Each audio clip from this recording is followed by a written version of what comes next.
Shut your mouth. The officer's voice cracked through the street like a whip. His hand gripped the silver-haired woman by the throat and slammed her against the hood of the sedan. Metal vibrated under her chest. Her palms flattened against the car's cold surface. Around them, a circle formed, phones up, eyes wide. The air was no longer casual city noise. It was sharpened, charged, alive with outrage. She coughed once, lips pressed tight, then forced out words through the chokehold. Check. My identity. The crowd gasped. Some whispered, some shouted back. A young man in a blue hoodie muttered, "She showed her ID already." A woman in heels raised her phone higher, every angle captured. But the officer didn't look at them. His jaw locked, his grip tightened. "Step out of the vehicle," he barked, though she was already pinned outside. His other hand hovered near the cuffs at his belt, itching for the click of metal. Her eyes, clear, steady, didn't blink. Not once. They locked on his face, on the fury there, and cut deeper than any scream could have. Calm in chaos, steel in human form. Behind him, another officer shouted into the radio, "Possible stolen vehicle, suspect resisting." The word suspect spilled like oil over the pavement. The word resisting set the crowd buzzing. She inhaled slowly, not with fear but with calculation. This wasn't the first time a man in uniform had mistaken her silence for submission. Before we continue, the narrator's voice folds in, close and deliberate. Where are you watching from? Drop your city or country in the comments below. And if you believe in dignity and justice, hit like and subscribe. These stories spark change, and we're glad you're here. Now, back to Judge Eleanor Brooks. Her name wasn't known to the crowd, not yet. To them, she was just a woman, gray bun, plain blouse, slacks being dragged like a criminal. The officer shoved harder, pressing her cheek into the hood. The reflection of her face in the windshield looked back at her, lined with years, but unbroken. He snarled, "This car's stolen. You don't belong here." Another gasp rippled. Someone yelled, "That's not right." Phones wavered closer. Every second was recording, every syllable a digital wound waiting to bleed online.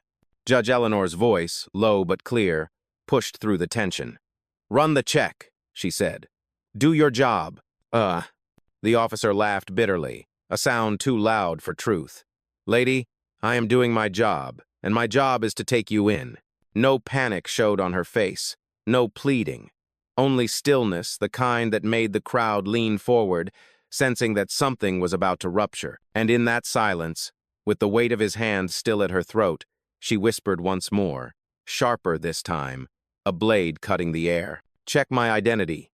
She had stepped out of that sedan just minutes before. No entourage, no flashing lights, no robe of authority. Just Eleanor Brooks, a woman in her 60s, silver hair pinned back, blouse plain, slacks pressed. To anyone watching, she could have been a teacher, a grandmother, a passerby. And that was exactly how she wanted it.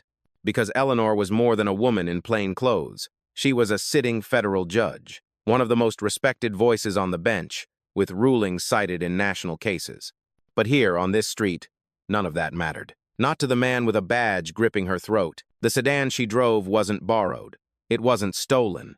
It was hers, registered in her name, purchased with her own salary earned through decades of law. Yet the moment she opened the driver's side door, suspicion followed her like shadow to flame. "Step away from the vehicle."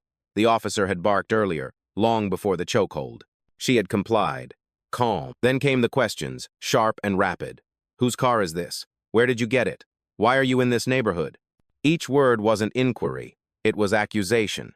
Each look wasn't procedure. It was judgment. Eleanor had answered once softly, "Run my plates. They'll tell you everything." But he didn't run them. He ran his own bias. And now here she was, cheek pressed against her own windshield, as strangers gathered. The crowd didn't know her history. They didn't know that at 28, fresh out of law school, she had been stopped on a night drive home. Different officer, same tone, same accusation. The humiliation never left. It forged her. It pushed her deeper into the law, into the fight for a system that claimed fairness but too often delivered the opposite. That memory flashed like lightning now. The cold curb, the laughter of the officers then, her silence as she signed the citation she never deserved. 25 years later, it was happening again, except this time, the law was in her hands. The officer shoved her harder, breaking her thoughts. You think you're clever? He hissed.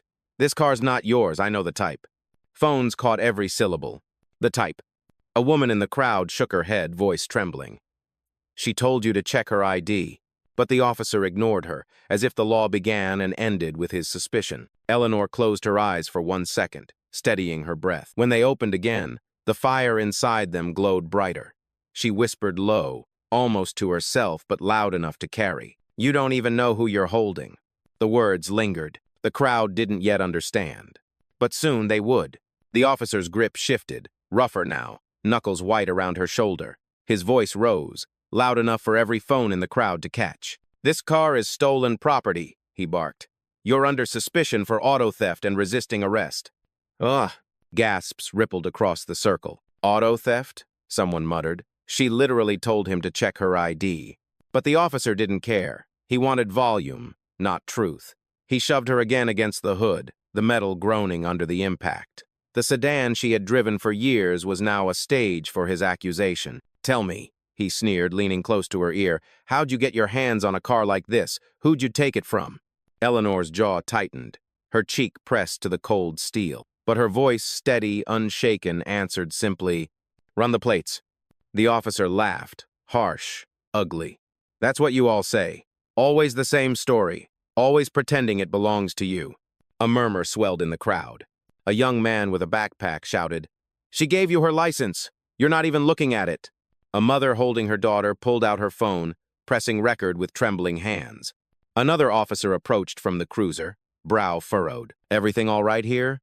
The first one waved him off. Suspect's resisting, claims the car is hers. Suspect? A bystander repeated, voice loud. She's not resisting, she's standing there. But the first officer kept the spotlight on his narrative. He spoke louder, as if the crowd were his jury and sheer noise could serve as evidence. Step back, everyone. You're interfering with police procedure. This vehicle has been flagged. Flagged. The word hung in the air. Heavy, deliberate, fabricated. Several in the crowd shook their heads. A young woman whispered, He just made that up. Eleanor inhaled through her nose, slow and deliberate. She didn't twist, didn't struggle. She held still, like stone rooted in the earth. And when she finally spoke, her voice cut through his theater like glass through fabric. You've had your chance. You ignored the truth. Her words weren't shouted. They didn't need to be. The crowd leaned in, sensing the shift. But the officer wasn't finished. His face flushed, sweat gathering near his temple. He needed dominance. He needed her silence to equal his victory. You're going to jail, he spat. People like you always end up there. A chorus of gasps erupted. Phones jerked higher. Someone yelled, That's racist! The circle grew tighter, angrier, protective. Eleanor didn't move. Her eyes calm, unbroken, lifted just enough to meet his. People like me, she said softly, wrote the laws you claim to enforce. The crowd stilled.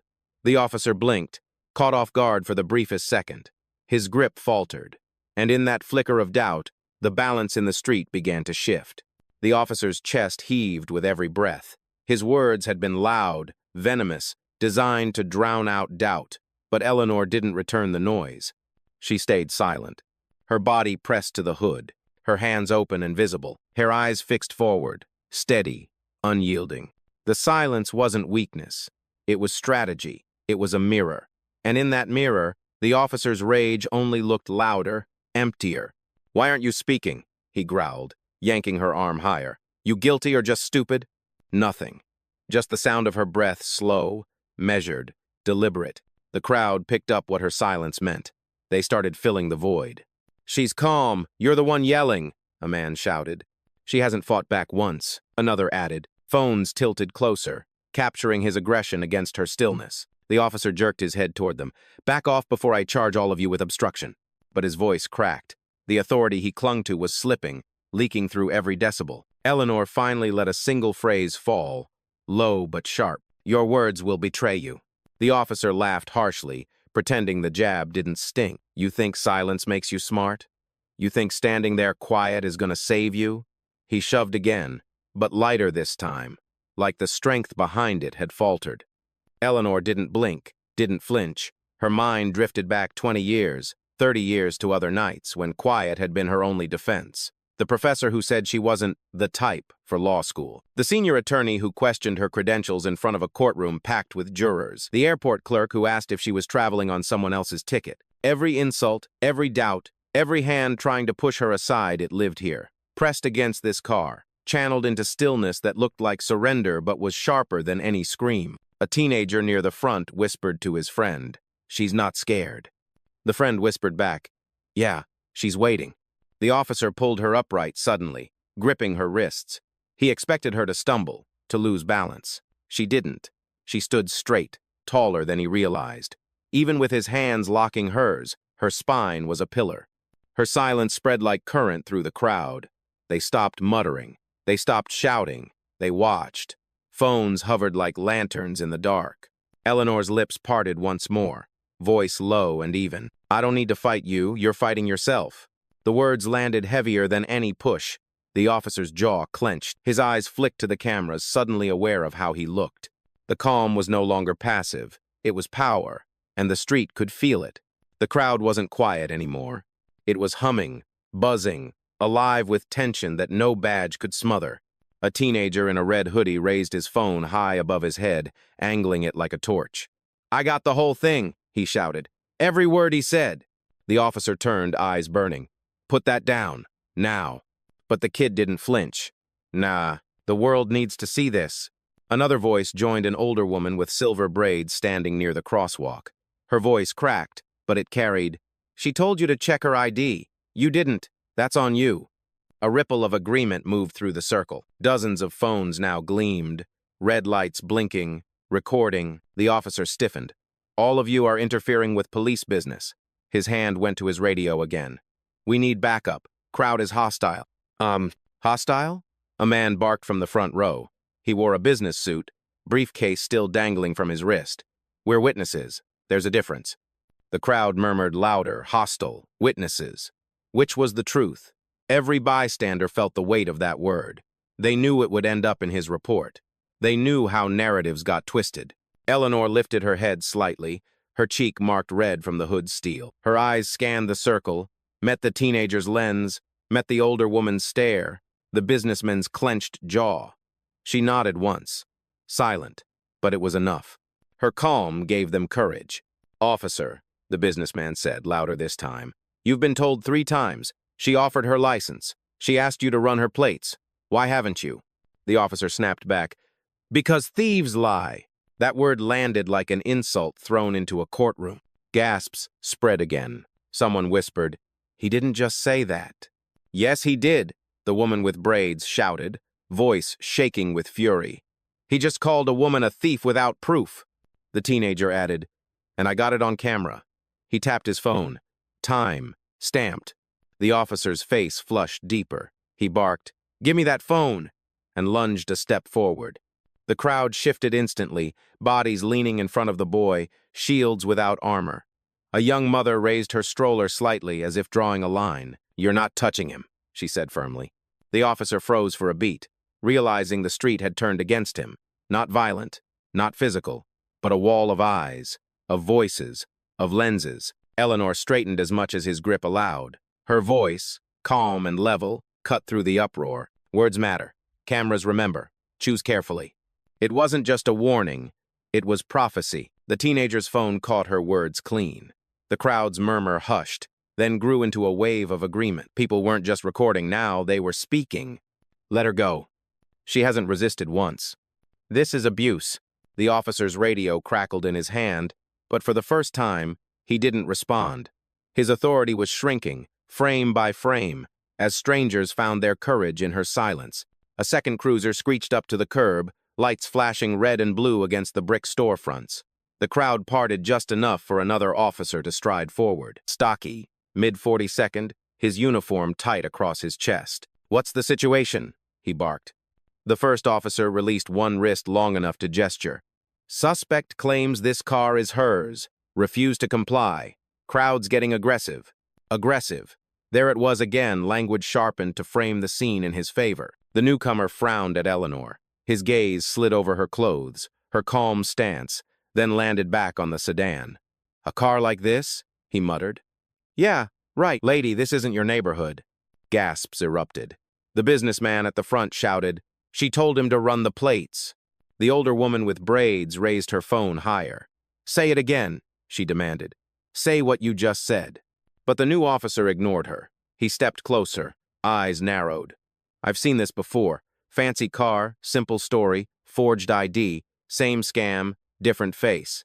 Eleanor stood motionless, her chin lifting just a fraction. Her voice, quiet but deliberate, answered, "Scams rely on lies. All I've given you is the truth." The crowd stirred, some clapping, others shouting their support. The teenager with the phone muttered, "She's killing him with calm." The first officer, feeling control slipping, raised his tone again. "Listen up. This woman is resisting lawful commands. I need her detained and transported."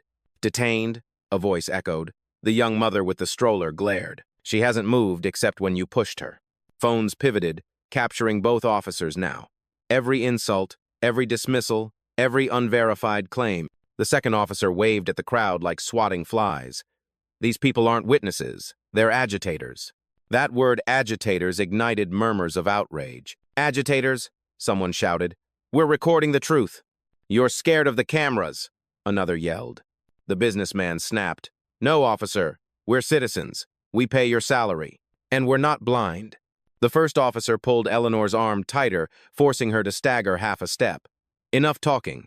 You're coming with us." But she didn't resist. Her voice slid through the noise, level and sharp. "You have accused me without evidence. You have ignored witnesses. You have rewritten truth for convenience." The words rang out, captured by every lens. "Undeniable," the new officer sneered. "Save it for the judge." Eleanor turned her head slowly, eyes locking on him with calm fire. "I am the judge." The crowd erupted, voices clashing, disbelief mixing with fury. "Wait, what did she say? She's a judge? Check her ID, check it now." The officers froze, caught in the first crack of truth breaking through their narrative. But instead of checking, the first officer doubled down, jaw clenched. "Don't believe her. She's bluffing." And just like that, the pressure in the street doubled. Two truths, one lie, and an entire crowd deciding which story to trust. The first officer's face twisted, his pride bleeding into rage. Cameras hovered around him like vultures. He yanked Eleanor's license from her hand, though she had already offered it earlier, and held it high for the crowd. "This?" he scoffed. "Probably fake." Gasps surged through the circle. A woman shouted, "That's government-issued ID."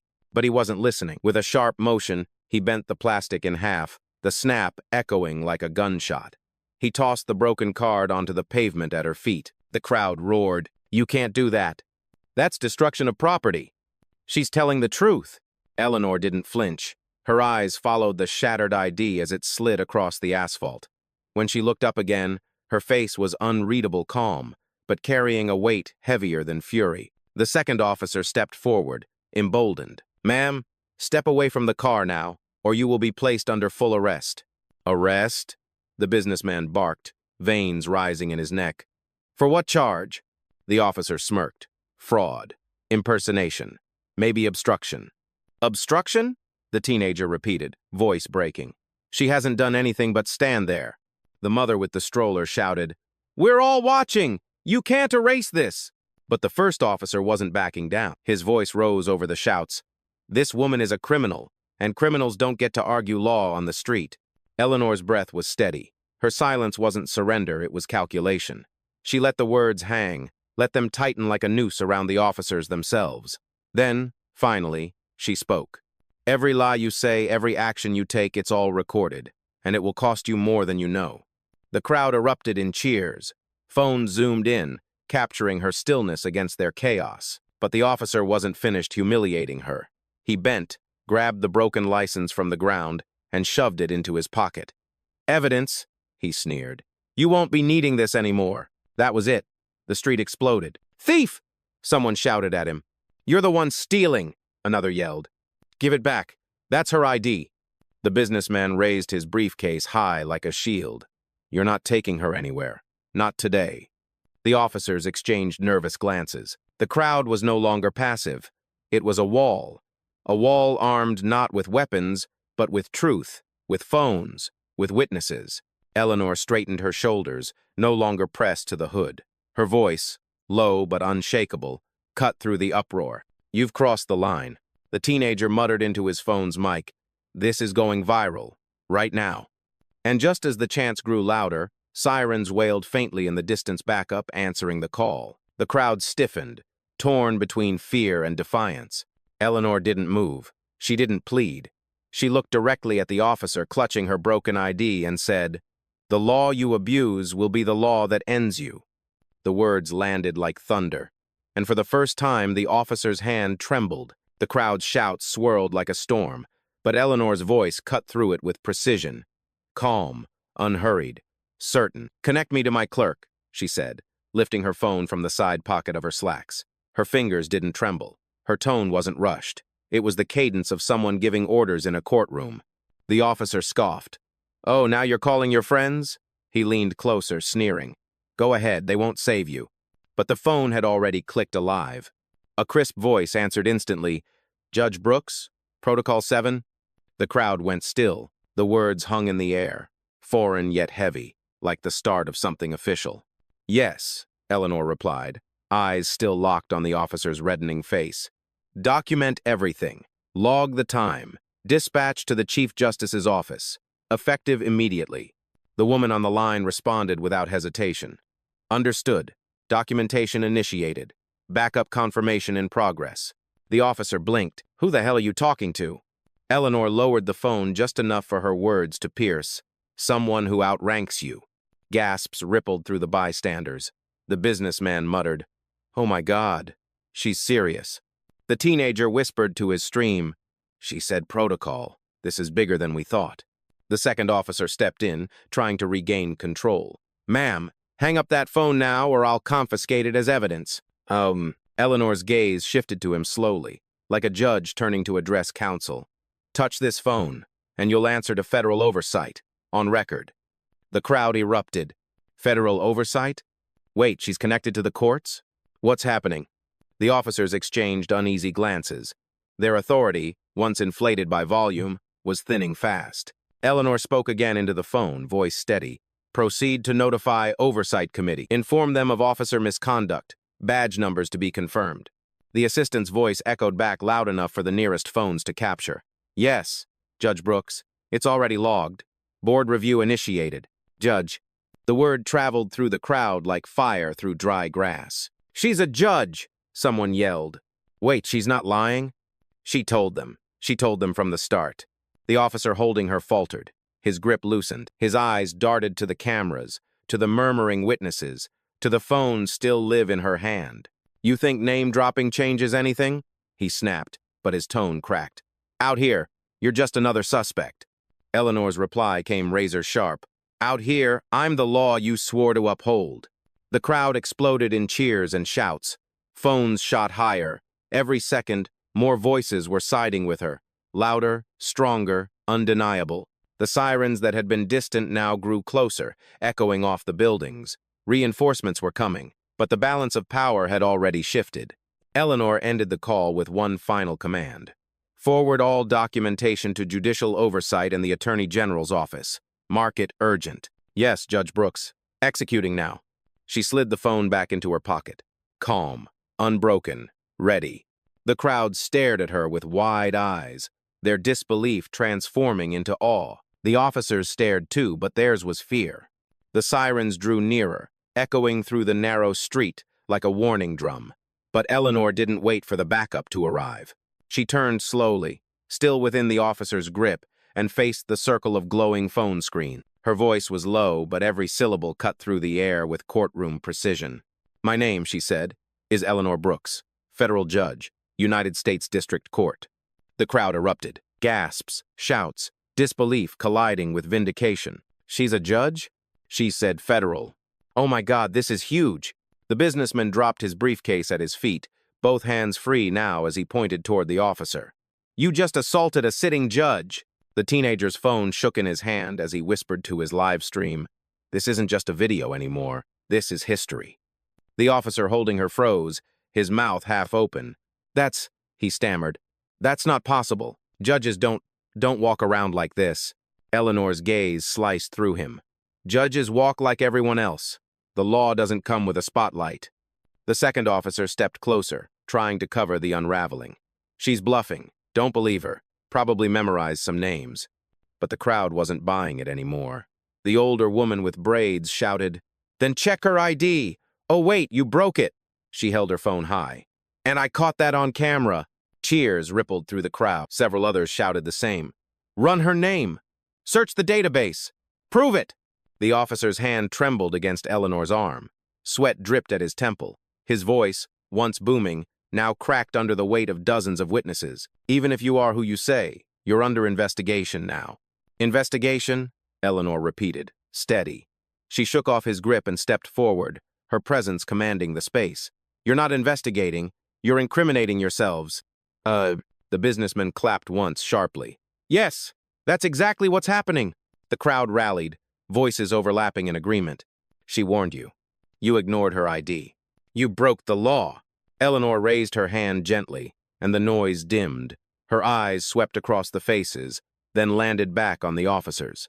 "You want confirmation?" she asked. She pulled her phone again, tapped the screen, and turned it outward. A face appeared on video call, an older man in a black suit, seal of the U.S. District Court behind him. His voice boomed from the speaker. "Judge Brooks, we received your call. Protocol 7 confirmed. Officers are on record. Documentation has begun." The crowd went wild. Phones caught every frame. The officers' expressions drained of color. "You assaulted a federal judge," the man on the screen continued, his tone firm. "Both of you are subject to immediate review." The second officer stepped back, lips parted. This can't be happening." But Eleanor didn't move, didn't flinch. She stood in the center of the chaos, her voice unshaken. "It is happening, and it's the last mistake of your career." The crowd cheered, a roar that drowned the approaching sirens. In that moment, the street wasn't just a scene of conflict, it was a courtroom, and the verdict had already shifted. The moment the words, "federal judge," left her lips, the entire street seemed to tilt. The authority that had wrapped itself around the officers cracked, splintered, and fell to pieces. The first officer, still clutching her arm, suddenly released it as if it burned him. His eyes darted between the glowing phones, the furious crowd, and the live call still blaring from Eleanor's screen. "No," he muttered, voice dry. "This isn't real. It can't be." The second officer swallowed hard, his posture stiff but unsteady. "She's bluffing," he repeated, but softer now, almost to himself. His gaze dropped to the pavement, then flicked to his partner, desperate for backup that no longer existed. The businessman pointed directly at them, voice booming. "You broke her ID, you called her a thief, and you just assaulted a federal judge on camera. Your careers are done." The crowd roared in agreement. "Done! It's over! We saw it all!" "End up." The teenager, voice cracking with adrenaline, shouted into his live stream.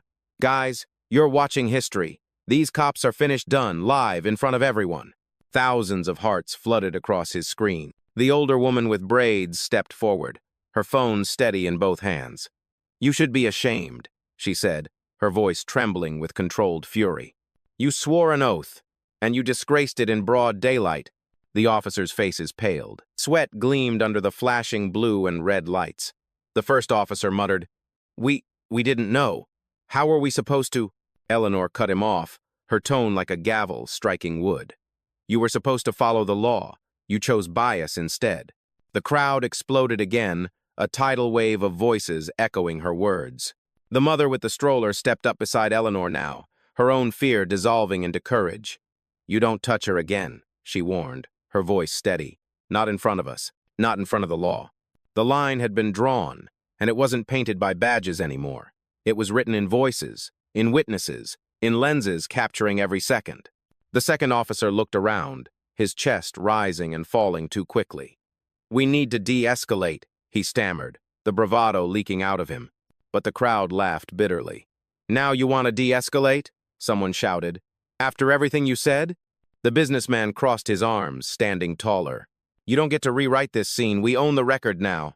Phones zoomed in, lenses capturing the officers' pale faces, the sweat dripping, the silence that screamed louder than sirens. The balance of power had flipped. The officers weren't predators anymore. They were defendants in a trial playing out on the sidewalk. Eleanor's voice cut through again, calm and absolute. Justice doesn't hide behind excuses, and neither do I. The crowd erupted into cheers, clapping, chanting her name. Judge Brooks! Judge Brooks! The officers froze, trapped in the roar of a public verdict. Their power, once unquestioned, had collapsed under the weight of truth. The video call on Eleanor's phone didn't fade. The stern face of the chief judge remained on the screen, framed by the seal of the U.S. District Court. His voice carried like thunder into the charged street. "Officer Daniels, badge number 472, he said firmly. You are hereby suspended, effective immediately, pending federal investigation." The first officer froze, color draining from his face. "Suspended?" he muttered, like the word had punched the air out of him. The chief judge's tone didn't soften. "And Officer Miller, badge number 519, you are also suspended, effective immediately. Both of you are ordered to surrender your service weapons and step aside." Gasps erupted. The crowd shouted in disbelief and triumph all at once. "They're done. Right here in front of us. Justice in real time." The businessman raised his hands, clapping loudly, his voice hoarse with vindication. You see? You see what happens when the truth comes out?" The older woman with braids shouted, "This is accountability."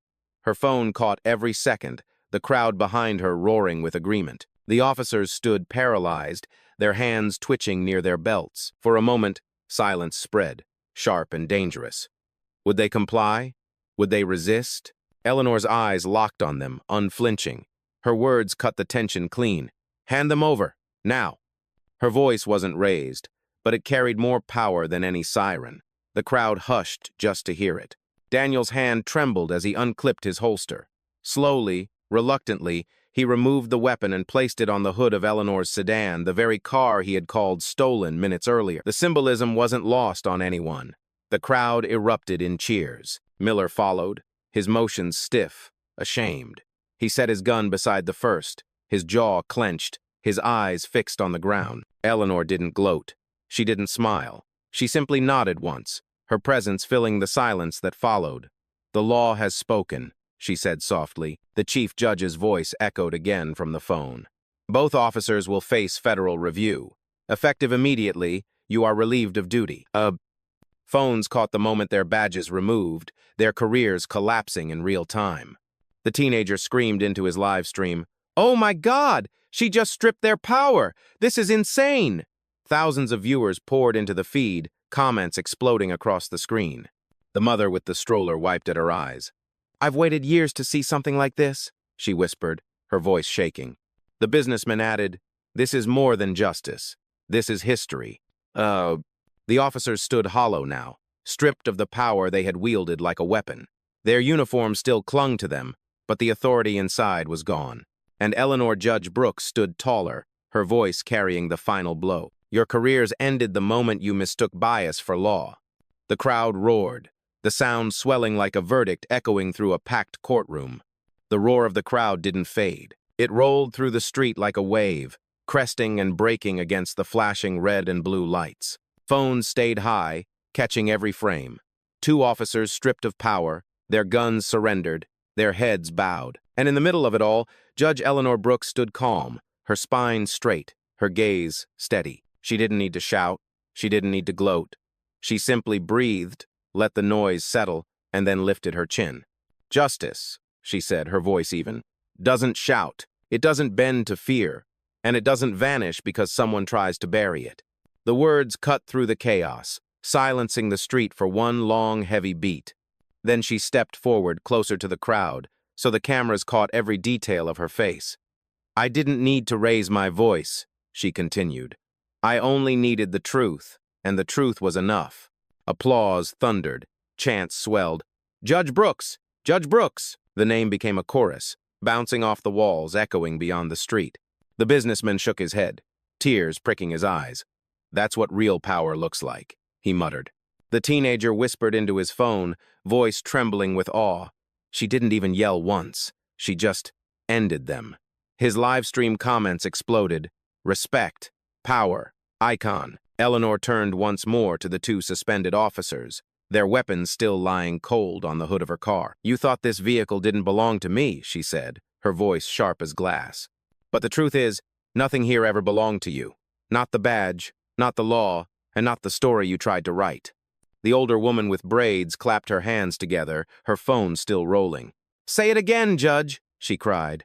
Eleanor's eyes swept across the circle of faces, strangers who had become her jury, her witnesses, her chorus of truth. And then she delivered the line that sealed the night, a line meant not for the officers but for every lens, every viewer who would watch it replay across the world. "I don't need to record justice," she said softly, her words a blade wrapped in silk. "Because I am the record, and I am the verdict." Silence. A silence so deep, the street itself seemed to bow to it. Then, like a dam breaking, the crowd erupted again. Cheers, applause, chants rising into the night sky. Cars honked in support from the intersection. Someone shouted, "She's trending already!" The sirens faded as backup units arrived, but they weren't there to rescue the officers anymore, they were there to collect them. Eleanor stepped back toward her car, the hood still warm from the confrontation.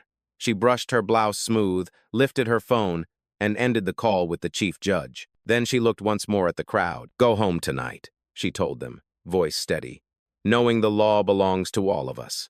Not just the ones who shout the loudest, not just the ones with power in their fists, but to anyone brave enough to stand for the truth." The applause that followed was not just noise, it was a verdict. And as Eleanor Brooks slid into the driver's seat of her own car, the very one they had called stolen, the crowd knew they had witnessed more than an arrest or a suspension. They had witnessed dignity unshaken, justice alive, and the end of a career built on arrogance.